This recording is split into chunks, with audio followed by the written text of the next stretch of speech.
রাই রাই doctor, আমার এরকম শান্ত হয়ে গেল কেন? রাই রাই তুমি কথা বলছো না কেন? রাই ডক্টর, ও তো এরকম থাকে না, ও তো এরকম চুপ করে থাকে না। ডক্টর, আপনি কি ওষুধ দিলেন বলুন না। ডক্টর বলুন না, আপনারা আপনি এরকম করবেন না, আমাদের ট্রিটমেন্ট করতে দিন। সিস্টার আমাদেরকে বাড়ি আন প্লিজ। রাই রাই তুমি আমার কথা শুনতে পাচ্ছ? রাই রাই মিস্টার মিত্র, আপনি বাইরে যান, আপনি থাকলে স্যারের প্রবলেম হচ্ছে। আমি হাত জোর করছি আপনাদের কাছে, প্লিজ প্লিজ, আমি আমার রাইকে ছেড়ে কোথাও যাবো না। আমার রাই চুপ করে আছে কেন? এরকম শান্ত হয়ে গেছে কেন?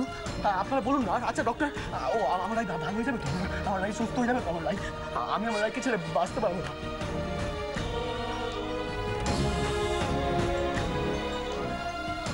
আমি আপনাকে রিকোয়েস্ট করছি, আপনি বাইরে যান, আপনার স্ত্রীর দায়িত্ব আমাদের। প্লিজ বাইরে গিয়ে ওয়েট করুন। রাই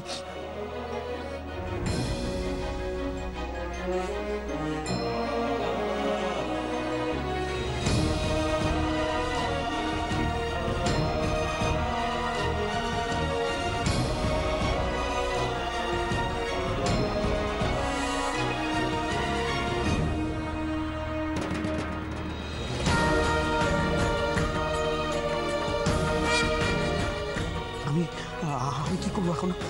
আমি কি আমার রাইকে বাঁচাতে পারবো না?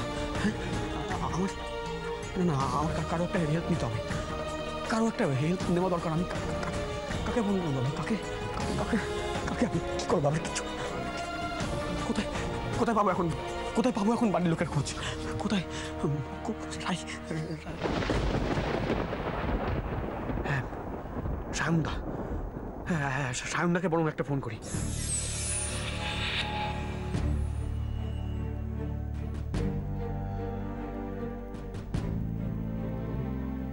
এক্সকিউজ মি, একটা ফোন করতে পারি? হ্যাঁ করুন। কি যেন সায়নদার নাম্বারটা মনে আসছে না কেন? হ্যাঁ হ্যাঁ 9433। তারপর কি ছিল?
দাদা ওকে একটা বেলুন দিন তো।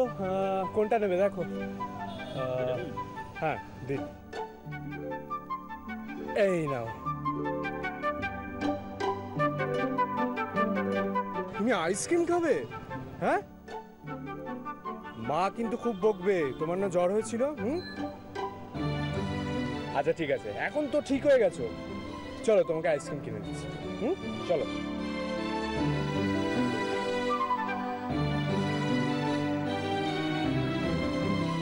এখানে চুপ করে দাঁড়াও, আমি এক্ষুনি আইসক্রিম নিয়ে আসি। হ্যাঁ, কোথাও যাবে না। দাদা দুটো চকোবার দিন না।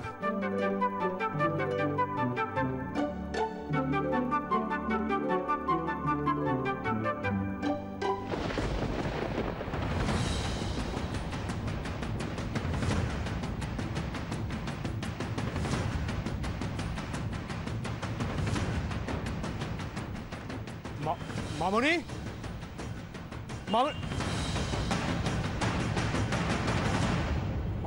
মামনি, দাদা একটা ছোট্ট বাচ্চাকে রেখেছে না তো ভাই? হ্যাঁ,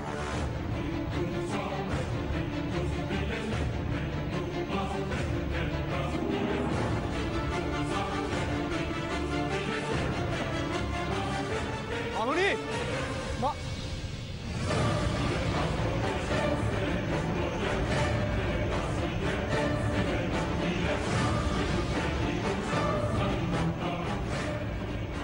আমি মীরাকে কি বলবো এখন?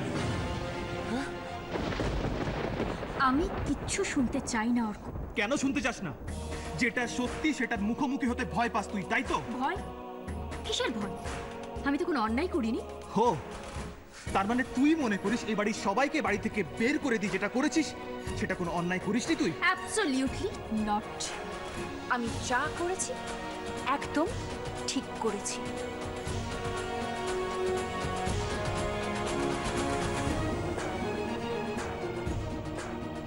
আমার জীবন নষ্ট করেছে ওরা। ওরা আমাকে ঠকিয়েছে। আজ ওদের প্রশ্রয়ে কিশোর এতটা সাহস পেয়েছে যে ওই মেয়েটাকে নিয়ে পালিয়ে গেছে। আমার সামনে ওরা যেমনই বিহেভ করে থাকুক না কেন, ওরা যে মনে মনে কিশোরকে সাপোর্ট করে গেছে সেটা আমি আগে থেকেই বুঝতে পেরেছিলাম। এই এই একটা জুৎসই কথা বলেছে বটে মীরা। অর্জুনের পর তো এবারই তো কিশোরকে নিয়ে কি আদিক্ষেতাটাই না হতো। আমার ইন্দ্রটা যেন ফেলনা ছিল, বেশ করেছে বের করে দিয়েছে। আচ্ছা, আজ যে তুই বড় আমার বিবেক জাগাতে এসেছিস, এই কদিন আগেই তো তুই আমাকে বলেছিলি তুই আমাকে সাপোর্ট করবি, তুই আমাকে হেল্প করবি কিশোরকে খুঁজে পেতে। আমি ঠিক, তাহলে তাহলে হঠাৎ শ্বশুর শাশুড়িকে বের করে দেওয়ার পর এরকম পাল্টি খেলি কেন অর্ক?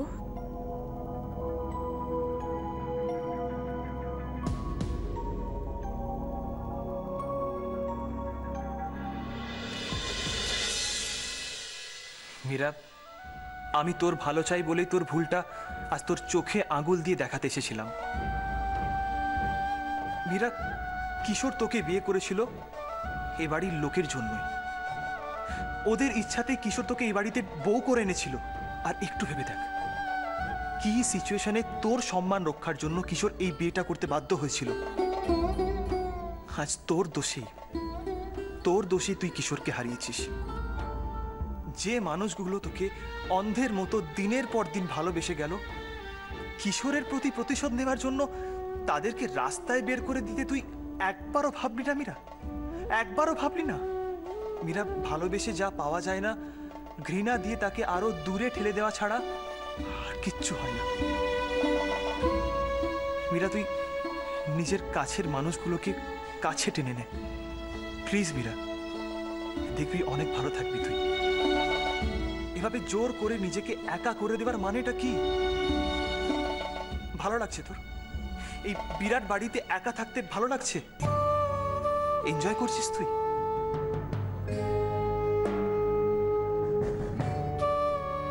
মীরা, আমি চাই না তুই আর কোনো ভুল করিস। আমি চাই তুই হ্যাপি থাকিস সব সময়। এভাবে মিথ্যে জিতে যাওয়ার আনন্দ পাওয়ার চাইতে নিজের ভুল স্বীকার করে শান্তি পাওয়া অনেক ভালো। অর্ক দেখ, আমি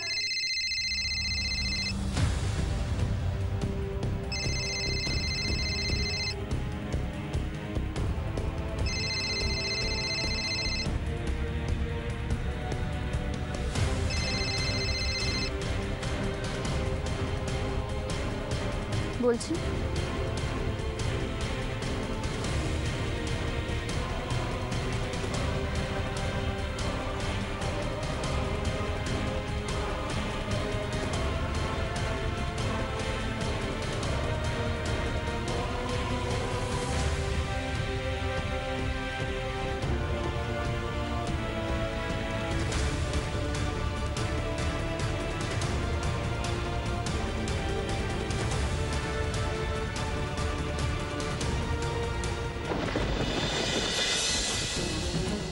এবার তুই বুঝতে পারবি মীরা ঠিক না ভুল। আর একটু অপেক্ষা কর। মীরা,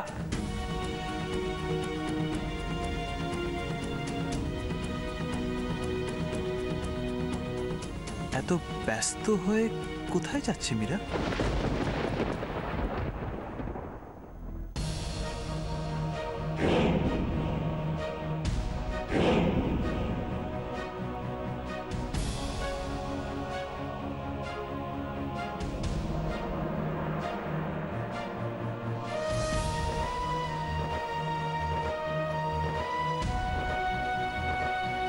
মামা,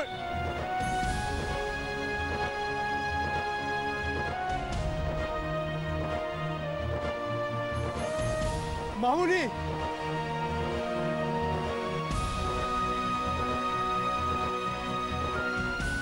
মামনি মামনি মামনি কোথায় চলে গেছিলে? হ্যাঁ কোথায়? বাচ্চাটা রাস্তার ধারে চলে এসেছিল, আর একটু হলে বড় রাস্তায় চলে যাচ্ছিল। আমি ওকে তুলে এনেছি। ওর বাবা মাকে খুঁজছিলাম। আপনার মেয়ে? হ্যাঁ হ্যাঁ আমার মেয়ে। ওকে একটু সাবধানে রাখবেন, খুব সুইট মেয়ে আপনার। হ্যাঁ, কোথায় চলে গেছিলে? হ্যাঁ কোথায় চলে গেছিলে তুমি? আরে তো তোমাকে বললাম না যে আমি এক্ষুনি আইসক্রিম নিয়ে আসি, তুমি চুপটি করে দাঁড়াও। হ্যাঁ আমি আইসক্রিম নিয়ে দেখছি তুমি করে কেউ, আর আইসক্রিমটাও পড়ে গেছে। ঠিক আছে চল, আমি তোমাকে আরেকটা আইসক্রিম কিনে দেবো।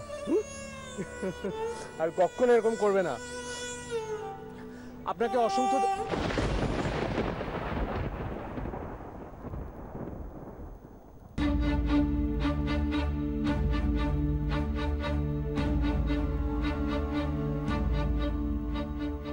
এর মধ্যে উনি কোথায় চলে গেল?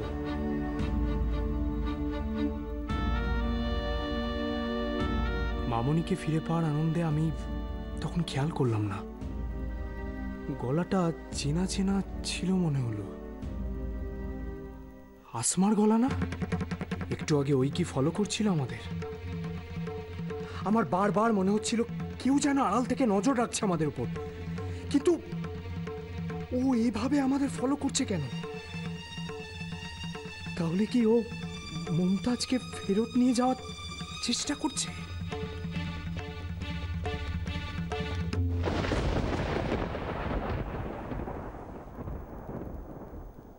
ইন্দ্র, কি করছো গো? দেখতেই তো পাচ্ছ কাজ করছি। হে ইন্দ্র, সরি গো। বারবার সরি কেন বলছো আমি বুঝতে পারছি না। না আসলে তোমাদের ছেড়ে ওই বাড়িতে থেকে গেছিলাম তো, তোমাদের সাথে আসিনি। আচ্ছা ইন্দ্র, বলছি যে আমার জন্য তোমার খুব মন খারাপ করছিল, তাই না? আমরা তো বাড়িতে সবাই মিলে বেশ ভালোই ছিলাম, ঠিকই ছিলাম। অমনি বলে দিলে না? আমার জন্য তোমার সত্যি মন খারাপ করেনি? হে ইন্দ্র, তুমি আমার উপরে রেগে আছো না? আচ্ছা তুমি বলো, আমি কি এমনি এমনি ওই বাড়িতে ছিলাম? আরে মীরার মতি গতি দেখার জন্য ওই বাড়িতে ছিলাম গো। বুঝলাম। ইন্দ্র, বলছি যে মীরার উপর নজর রাখাটা তো অত্যন্ত জরুরি ছিল, তাই না বলো? বাপরে, যা মেজাজ ওর! উফ, কি জানি কি করতে কি করে বসতো। তুমি দেখো, ওর মেজাজ সহ্য করেও আমি ওই বাড়িতে ছিলাম। কেন জানো? আমরা সকলে মিলে যদি ওই বাড়ি ছেড়ে চলে আসতাম, কে জানে ওই বাড়িটাকে নিয়ে মীরা কি করে বসতো। তার মানে যেটা দাঁড়ালো যে তুমি আমাদের এই বাড়িটা বাঁচানোর জন্য ওখানে ছিলে। ভালো তো, গ্রেট জব। তো তুমি হঠাৎ এ বাড়িতে চলে এলে? কি করব, তোমার জন্য তো আমার মন না, মানে সকলের কথা ভেবেই আমি চলে এলাম। আমি ভেবেছিলাম যে তোমার বোধহয় আমার জন্য খুব মন খারাপ করছে, কিন্তু এসে দেখলাম তুমি তো দিব্যি আছো, মজাতেই আছো। আচ্ছা কমলিকা, তুমি যে একটা আস্ত বোকা সেটা কি তুমি জানো? তোমার এখানে না এই এতটুকু বুদ্ধি নেই। তোমার মাথায় বুদ্ধি নেই? এই জানো, ছোটবেলাতে না আমার বাবা আমাকে অনেক ব্রাহ্মী শাক খাইয়েছে। ব্রাহ্মী শাক খাওয়ার পরেও আমার মাথায় বুদ্ধি নেই।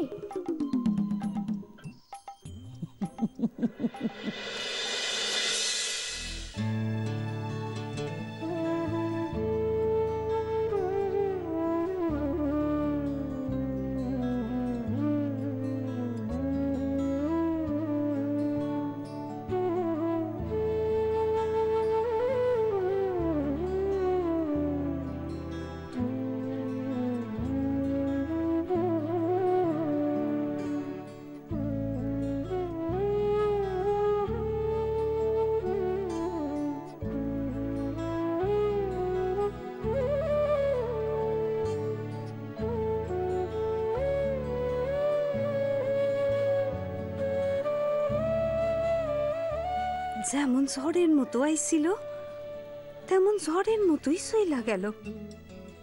এইসব গয়নাগাটি পড়ে রইল এখানে। একবার খেয়ালও হইল না।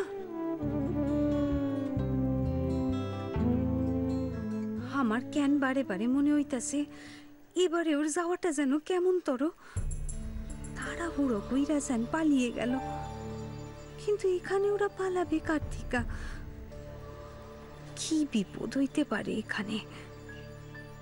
কিছু একটা লুকাইছেও, কিন্তু সেটা কি আর কি করি বা জানু?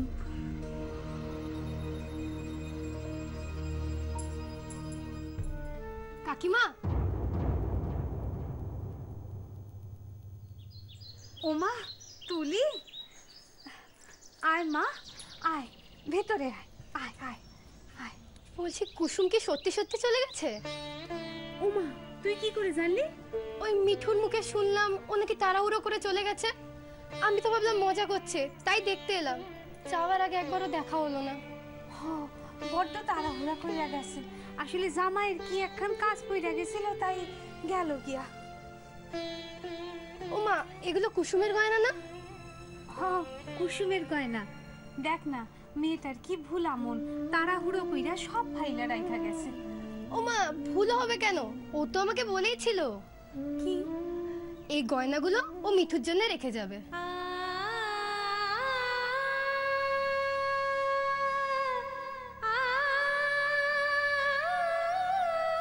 ওর বিয়েতে কাজে লাগবে তো, তাই। তা তুমি এই গয়নাগুলো ঠিক করে রেখে দাও। ও মনে হয় এগুলো মিঠুর জন্যই রেখে গেছে।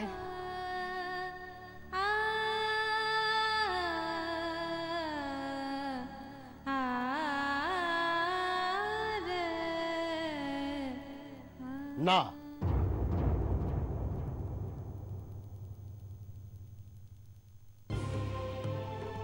কুসুম কইলেই তো আর হইল না। এই সব কিছু কুসুমের শ্বশুর বাড়ির দেওয়া গয়না, এগুলো না আমরা নিই কেমন কইরা? না না, হয় না হয় না হয় না। কুসুম তো নিজে মুখে মিঠুর জন্য। মাধবী, তুমি বুঝতেছো না কেন? কেন? কুসুম যতই বলুক এ সবর বোন মিঠুর জন্য রাইখা গেছে। কুসুমের শ্বশুর বাড়ির লোকজন বাড়িতে এই গয়নাগাটিগুলো যদি না দেখতে পায় তাহলে প্রশ্ন করব না। কি জবাব দিবা? আমাকে কি সামান্য মান সম্মান থাকতে নাই? না না না না, শ্বশুর বাড়ির গয়না এইভাবে নেওয়া যায় না, নেওয়া যায় না। আমি জিজ্ঞাসা কি এগুলো দিয়ে এখন তাহলে কি করব? আমি সাবধানে গুছাই রাখতেছি, পরে আমি নিজে গিয়ে একদিনের শ্বশুর বাড়িতে সব ফেরত দিয়ে আসো, ফেরত দিয়ে আসো। ঠিক আছে। মেয়ের গয়না নিয়ে আমার ভাবনা নাই। আমি শুধু ভাবতেছি ছেলে মেয়ে দুটা গেল কই, ওরা কোথায় আছে, কেমন আছে, একমাত্র ঈশ্বরই জানেন। রক্ষা কইরো ঠাকুর, রক্ষা কইরো।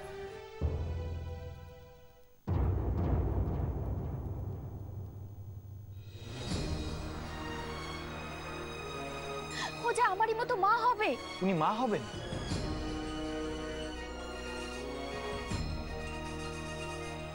হ্যাঁ ছোটকু, আমার সই মা হবে।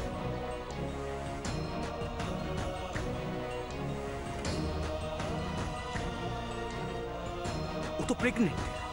তাহলে এত কিছু ঘটনার মাঝে আমি একেবারে ভুলে গেছিলাম সে কথা। তাহলে কি সেই কারণেই কোনো কোনো ক্ষতি হয়নি তোর বাচ্চার? না না, যে করেই হোক রাই আর ওর বেবিকে সুস্থ করে তুলতে হবে। ঠাকুর ঠাকুর, তুমি রাইকে রক্ষা করো। ঠাকুর, তুমি আমার রাইকে রক্ষা করো। ঠাকুর, ডক্টর ডক্টর, আমার রাই এখন কেমন আছে? মানে ও ভালো আছে? ঠিক আছে ডক্টর? ওর বেবিটা ঠিক আছে তো ডক্টর? হ্যাঁ, ওর বেবি মানে? মানে ডক্টর, রাইয়ের বেবি। আমি জানি ডক্টর, ও তো প্রেগনেন্ট। আমি খুব একটা কেয়ার করতে পারিনি ওর উপর দিয়ে অনেক ঝড় গেছে। ডক্টর, আপনি শুধু এটুকু বলুন যে ওরা দুজন ভালো আছে, প্লিজ ডক্টর, প্লিজ। কিশোর, তুমি কি বলছো আমি ঠিক বুঝতে পারছি না। তোমায় কে বলেছে ও প্রেগনেন্ট? কে বলেছে মানে? দেখো কিশোর, তোমার বোধহয় কোথাও ভুল হচ্ছে। ওকে তো আমি আগেও চেক আপ করেছি এবং তখন পরিষ্কারভাবে তোমার বাড়ির লোককে জানিয়ে দিয়েছিলাম যে ওর পেটে একটা সিস্ট আছে যেটা ক্রমশ বাড়ছে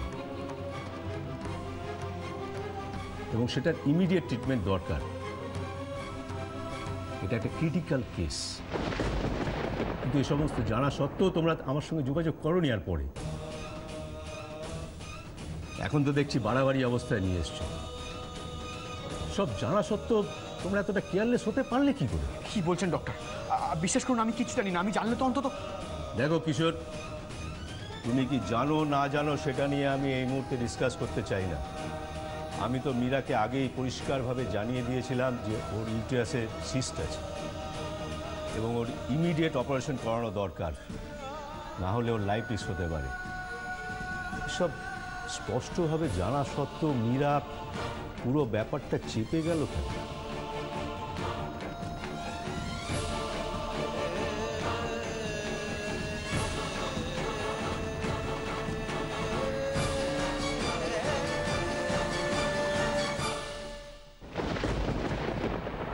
তার মানে মীরা সব জানতো, তারপরেও ও আমাকে কিচ্ছু না বলে শুধু মিথ্যে বলে গেছে। জেনে বুঝে ও এত বড় বিপদের মুখে ঠেলে দিয়েছে রাইকে। কি করে পারলো Meera? I hate you Meera, I hate you.